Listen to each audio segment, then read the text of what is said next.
Turabasuje cyane mwe mwese aba akomeza kugenda mudukurikira ku Ibendera TV. Uyu munsi ni tariki 3 z'ukwezi kwa karindwi umwaka w'2020. Turi hano ku nzu y'urwego rw'abanyamakuru bigenzura RMC i Remera, tuje kubakurikiranira ibirebana n'urubanza itorero rya ADEPR mu Rwanda ryarezemo umunyamakuru Gatera ku bijyanye n'inkuru yasohotse mu kinyamakuru cye Umusingi itarabashije kunezeza itorero rya ADEPR. Reka tubakurikiranire mu by'ukuri uko biza kugenda. Nitwa Gatera ndi umuyobozi w'ikinyamakuru Umusingi. ADEPR yari yarandeze ko nanditse inkuru kuri ADEPR, hanyuma turaburana muri RMC, ariko haza kuzamo ikibazo ngira ngo cyo kutamenya procedure z'ukuntu ikirego muri RMC gitangwa na nyuma yaho uko bigenda. Bansabye kuzana umwavoka muri RMC, kandi ntabwo murabizi ko atari urukiko. Noneho ubwo nyine rwari rwasubitswe banumye ko nzana avoka, ariko ntabwo ari urukiko, mbabwira ko rutari urukiko. Ubwo rero nyine hajemo ibintu bya corona, hazamo cya gihe cya corona, kuguma mu rugo biratinda aho gusubika inshuro nyinshi. Uyu munsi rero nibwo twagombaga kongera kuburana.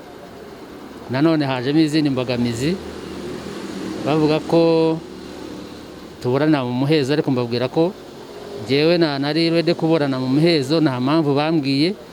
Ahubwo natangajwe nuko babeshye ngo umunyamabanga nshingwabikorwa wa RMC Mugisha ngo yanyandikiye ubutumwa bugufi, telefone yanjye iri hano, mwese naza uwabishaka namwereka, nta message nimwe yigeze anyoherereza.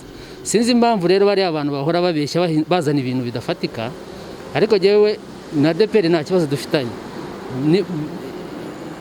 Ikibazo je mbona kiri hari hasi, kuko twakabaye tuburana ibintu byararangiye byaravuye mu nzira kera. Ariko jewe igitabo cy'amategeko ngiki ndagifite.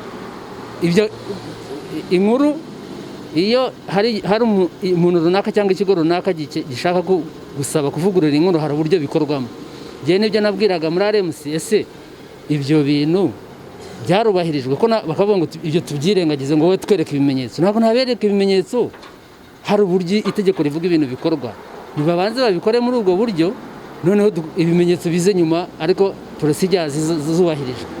Ibyo barabyanga, babyanze ndagagiye ntabwo naburana mu bintu byo kuzana amarangamutima hano.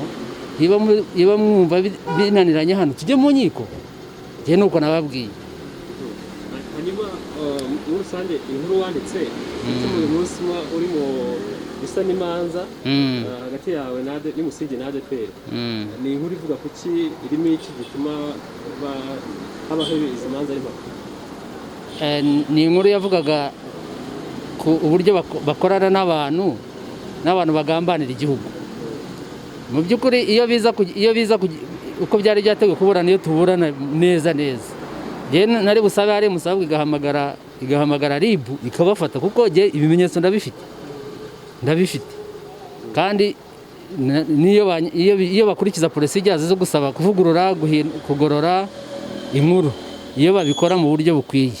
Nanone nari kubandikira nkababwira mwebwe ni mungaragarize je ibimenyetso nashyize mu nkuru yanjye nibyo nerekanye. Yiba mufite ibirenze kuri ibyo ni mubinyereke. Niko nari kubandikira mbasoza. Ariko umunyamategeko wabo yaranditse ngo amasaha atarenze 22 wandika usaba imbabazi kandi ubinyuze mu kinyamakuru. Ndaga jewe rero itegeko ndarizi, ndanarifite hano, ntago ari uko bigenda. Niyo mpamvu ubona byakururukanye bikakururana kubera batubarije iby'itegeko rivuga. Ariko ikibazo gikomeye kiri muri RMC, kuko je sinibaza umuntu ukuntu atinyuka akabeshya ngo bagiye gufata imyanzuro, ngo we wasuzuguye ngo inteko, ngo wamenyeshejwe kuzaburana, ngo n'umunyamabanga nshingwabikorwa ngo yaguhaye ubutumwa bugufi. Ntabwo yamaye, nibarareka kubeshya. Ikindi mumenye ko na manda yabo yararangiye, barimo barakora ibintu bitubahirije amategeko. Twebwe ubu ngubu tugenda ku mategeko. Manda yabo yararangiye, n'ibyemezo bafata ntabwo nzabyemera. Ushaka azajye mu rukiko, tuzahurira mu rukiko. Je ibimenyetso ndabifite. Hanyuma rero tugana wenda ku musozo. Yego. Ubundi urukiko, kujya mu rukiko ni nk'umwanzuro wa nyuma mu gihe wenda kumvikana byananiranye. Weho na ADEPR hagati yawe na ADEPR mwananiye kumvikana, no muri RMC naho kumvikana naho birananirana. Ubu ngubu nyine inzira yawe ni urukiko, n'icyo gisigaye nta kindi. oya wenda sinzi ADEPR twakumvikana ntabwo ari ikibazo, ariko ikibazo gihe kiri hasi. Ariko ADEPR ikigaragara ntabwo bazi imikorere y'itangazamakuru, bo bihutira gushaka kujya kurega. Ariko iyo baza bati kandi ikibazo basuzugura itangazamakuru, ukamuhamagara umuvugizi ntakwitabe, ukamuheza message ntagusubize, none se inkuru wayireka ikaguma aho ngaho? So rero iba bari umuvugizi n'icyaberaho akwiye gusubiza umunyamakuru ku gihe. Iyo bamubaje ati inkuru iyi niyi akagusubiza, natagusubiza uzandika ibyo ufite. Rero ngiye mbona ikibazo badafite imikoranire, batazi uburyo itangazamakuru rikora, ariko babimenye ni ibintu byoroshye, kuko n'ubundi ni ibintu bisanzwe mu kazi, birasanzwe ko umuntu ashaka kwandika inkuru ikigo runaka cyangwa umuntu runaka ntayishimire, akaba yakwandika asaba ko inkuru ikosorwa cyangwa ivugururwa cyangwa igororwa. Ibyo ni ibintu bisanzwe mu kazi. Iyo ari byo bakoze rero nta n'ikibazo cyari gihari. Ubu rero situation mbonye muri RMC na abakomiseri babiri, kandi ubundi mu mategeko bagomba kuba ari batatu, ni babiri. Kandi n'ubundi n'ubushize muribuka ko habaye ikibazo bashaka kubogama, bagaragaza nk'ibintu bya ruswa. Abanyamakuru barahaguruka barasakuza, n'urubanza rurasubikwa. Kubera iki? Kubera ko abanyamakuru babonaga barimo kubogama cyane. N'uyu munsi rero nangajwe no kumva ibintu byo bahimba ngo naramenyeshejwe ibiki n'ibiki, ibintu byinshi.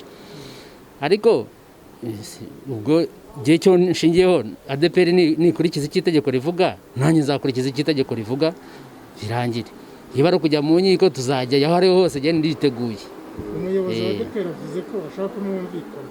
Urumva kumvikana iki kugira ngo ikibazo kirangire?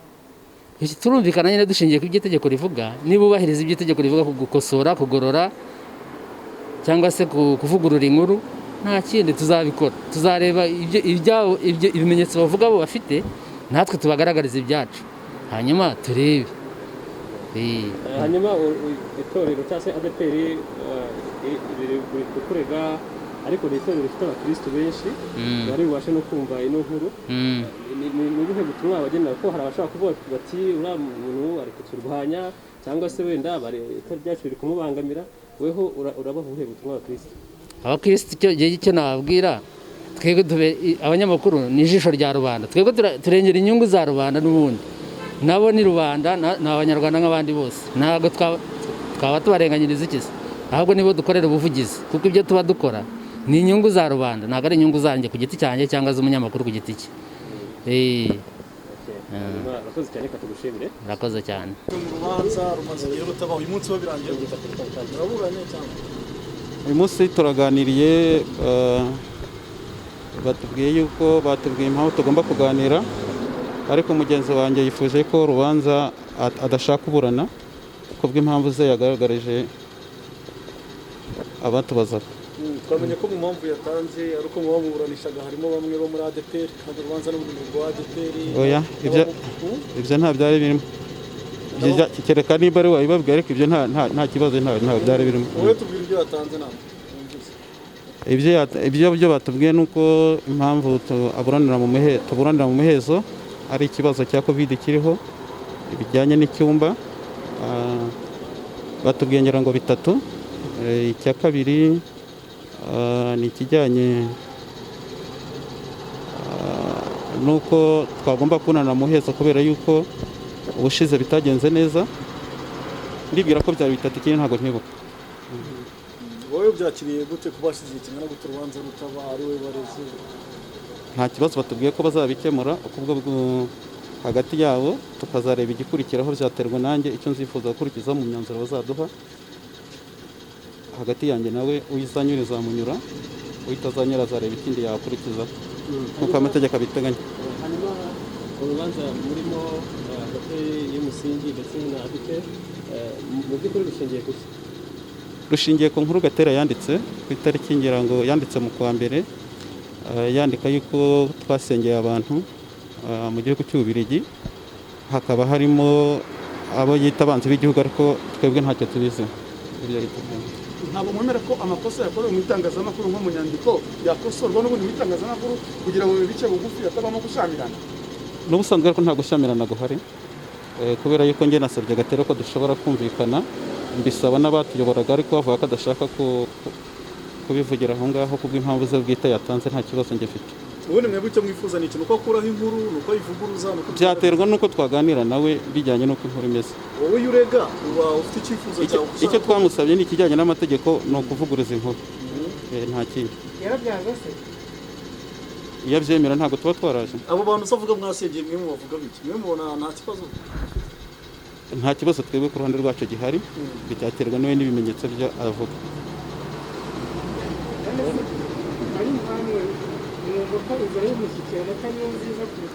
Si yo twari turimo se? Inzira y'imishyikirano niyo twari turimo kandi niyo igikomeje, ndibwira ko nta kindi kirarengaho. hanyuma nk'umuvugizi w'itorero ADEPR mubaze ubutumwa mugenera abamenya izi manza muba cyangwa se ibi byose muba murimo mu itangazamakuru?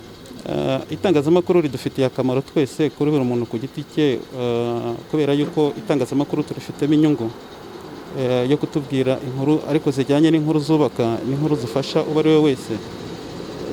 Ubwo rero ibijyanye n'amategeko se nayubahirizwa, kuko ngewe ntabwo ngenda uwurega cyangwa se ndushaka ko ikibazo cyanjye gikemuka. Hagati aho ariko itangazamakuru nge nta kibazo ndifiteho, kubera yuko ridufasha twese buri muntu mu kibazo cye. amakuru bakwiye kuba bafite kuri ibi ngibi twashobora kubyumva bagahita bavuga ati itorero ryanjye wenda bari kurisibya cyangwa se n'ibyo riri kwirandika mu manza, nyine igihe cy'umubwira umukristo kugira ngo abeho afite amakuru mushaka kubafite.